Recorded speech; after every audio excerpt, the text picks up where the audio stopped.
Tenir dans ses mains une canne à pêche qui pèse à peine quelques centaines de grammes, et pourtant sentir qu'elle peut dompter une force 100 fois supérieure, voilà une sensation presque irréelle. Dès les premières secondes, une tension subtile parcourt la fibre, un lien silencieux entre le pêcheur, l'outil et l'eau. Cette puissance, invisible mais tangible, n'est pas le fruit du hasard. Elle est le résultat d'un long processus industriel, précis et complexe, où la science des matériaux rencontre l'intuition humaine.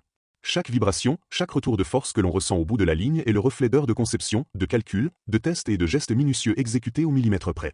Aujourd'hui, les cannes à pêche modernes sont de véritables merveilles de technologie.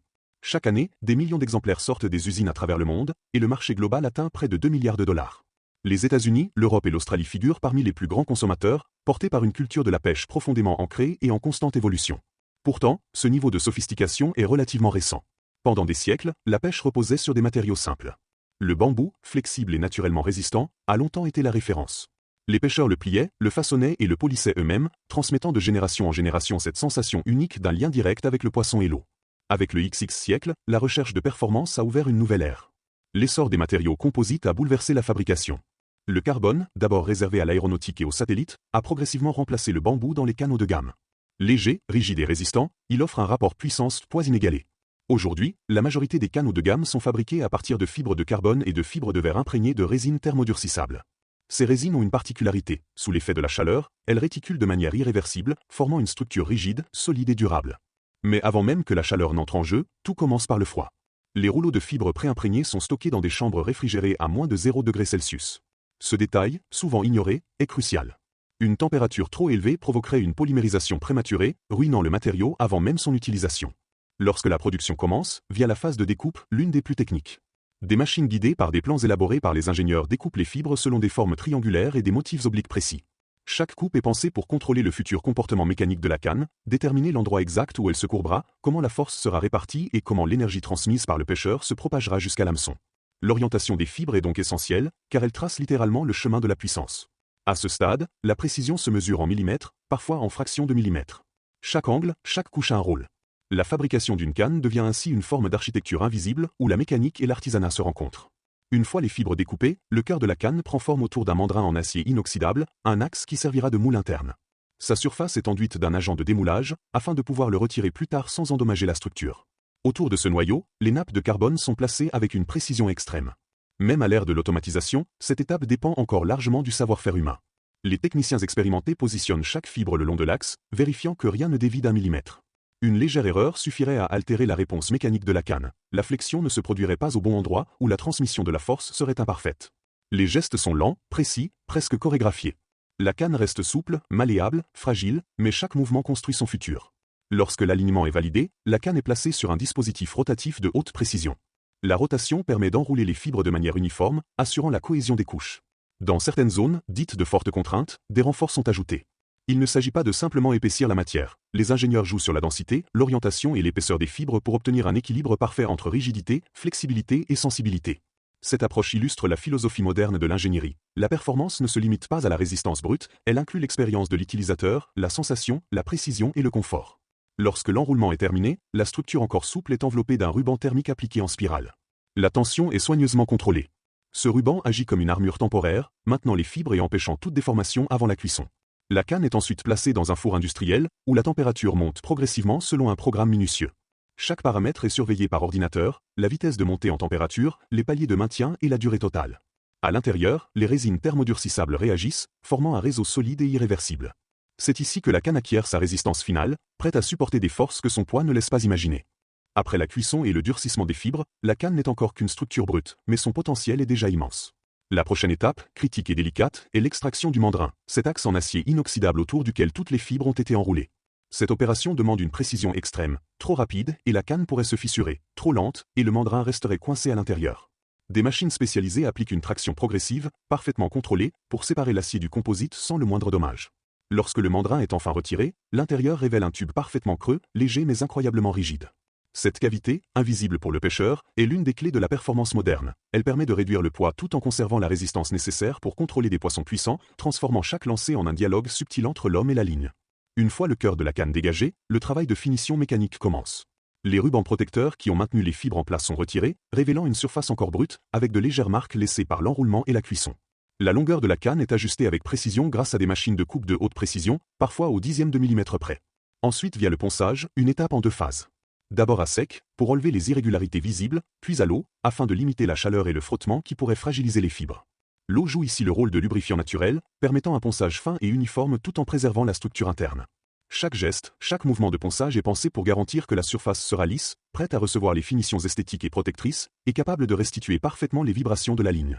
La peinture et le vernissage sont des étapes qui allient esthétique et protection. Une couche de primaire est appliquée pour assurer l'adhérence des couches suivantes. Puis viennent les couleurs, souvent fluorescentes, qui permettent de repérer la canne dans des conditions de faible luminosité, comme au lever ou au coucher du soleil. Enfin, une couche transparente de polyuréthane protège contre l'eau salée, les rayons UV et les micro-rayures. Chaque couche est fine, presque invisible, mais elle est essentielle pour préserver la durabilité et la sensibilité de la canne. Il ne s'agit pas seulement d'apparence, ces finitions influencent la manière dont la canne réagit aux vibrations et aux forces appliquées. L'installation de la poignée et du porte-moulinet combine ingénierie et ergonomie. Les matériaux utilisés ou mousse EVA, liège naturel, insert thermorétractable, sont choisis pour leur confort, leur résistance et leur adhérence. Le porte-moulinet doit être parfaitement aligné avec l'axe de la canne. Même un écart minime pourrait modifier la perception du lancer et fatiguer inutilement la main du pêcheur. Les guides, ou anneaux, jouent également un rôle crucial. Leur position et leur orientation influencent directement la fluidité de la ligne et la répartition des forces. Chaque guide est enroulé avec précision, puis recouvert de résine protectrice, assurant à la fois durabilité et résistance à la corrosion, même dans des environnements marins exigeants. Chaque canne subit ensuite une série de tests rigoureux. La rectitude de l'axe est vérifiée, la flexibilité et la réponse mécanique sont mesurées. Les techniciens manipulent la canne avec la même attention qu'un musicien avec son instrument, écoutant les vibrations et détectant les moindres anomalies. Une jonction mal alignée ou un guide légèrement desserré pourrait absorber l'énergie et compromettre la performance.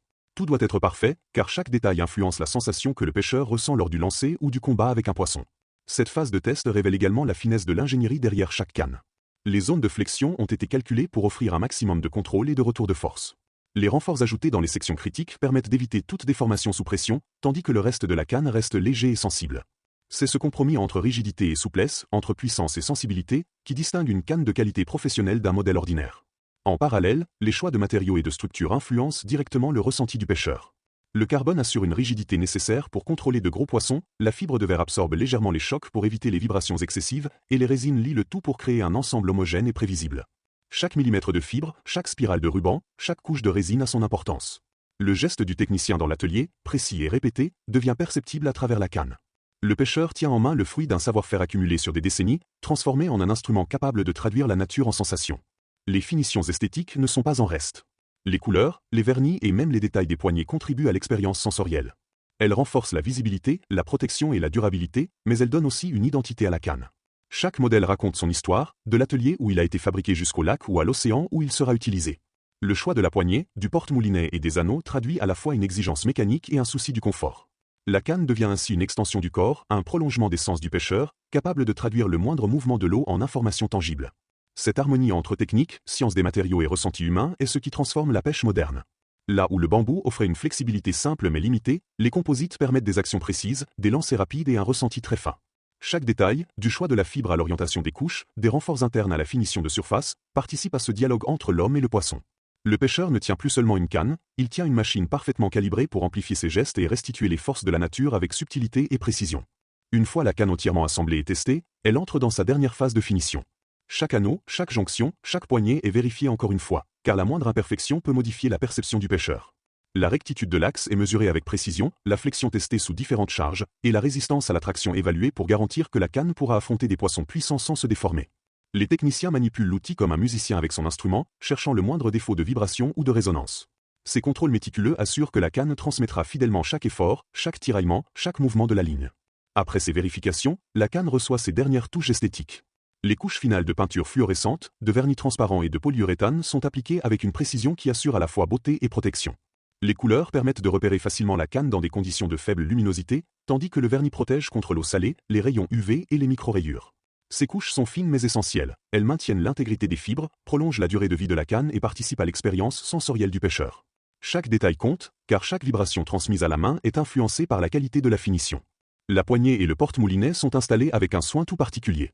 Les matériaux choisis ou mousse EVA, liège naturel, insert thermorétractable assurent confort, adhérence et durabilité. Le porte-moulinet est parfaitement aligné avec l'axe de la canne. Un écart minime pourrait fatiguer inutilement le poignet ou modifier la sensation du lancer. Les guides, eux, sont positionnés selon des calculs précis pour répartir la tension sur toute la longueur de la ligne et garantir une fluidité optimale. Chaque guide est fixé avec un enroulement minutieux puis recouvert de résine protectrice, assurant résistance à la corrosion et durabilité, même en eau salée.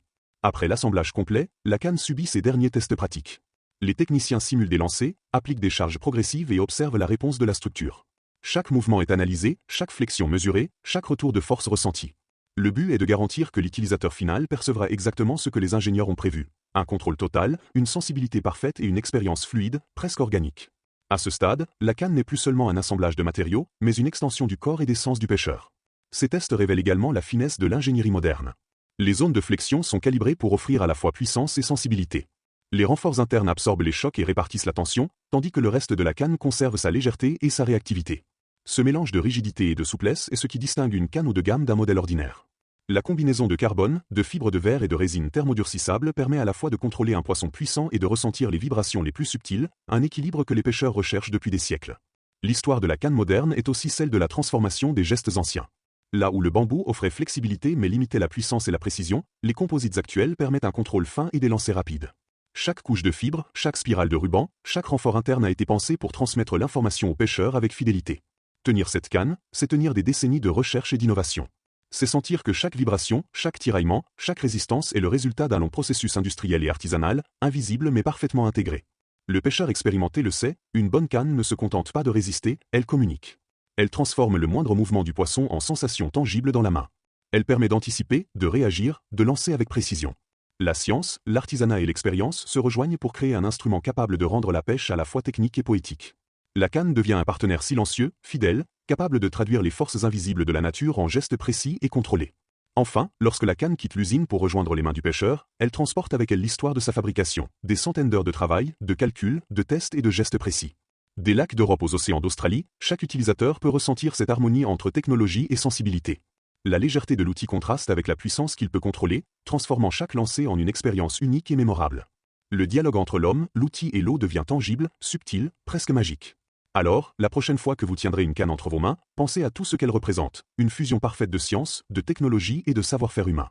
Chaque vibration, chaque courbe, chaque lancer est le résultat de centaines d'étapes précises, pensées pour transmettre aux pêcheurs une sensation unique. Et vous, spectateurs, jusqu'où imaginez-vous que la technologie pourra encore transformer ces gestes anciens, rapprochant l'homme de la nature, tout en préservant cette connexion intime et sensible avec le poisson et l'eau ?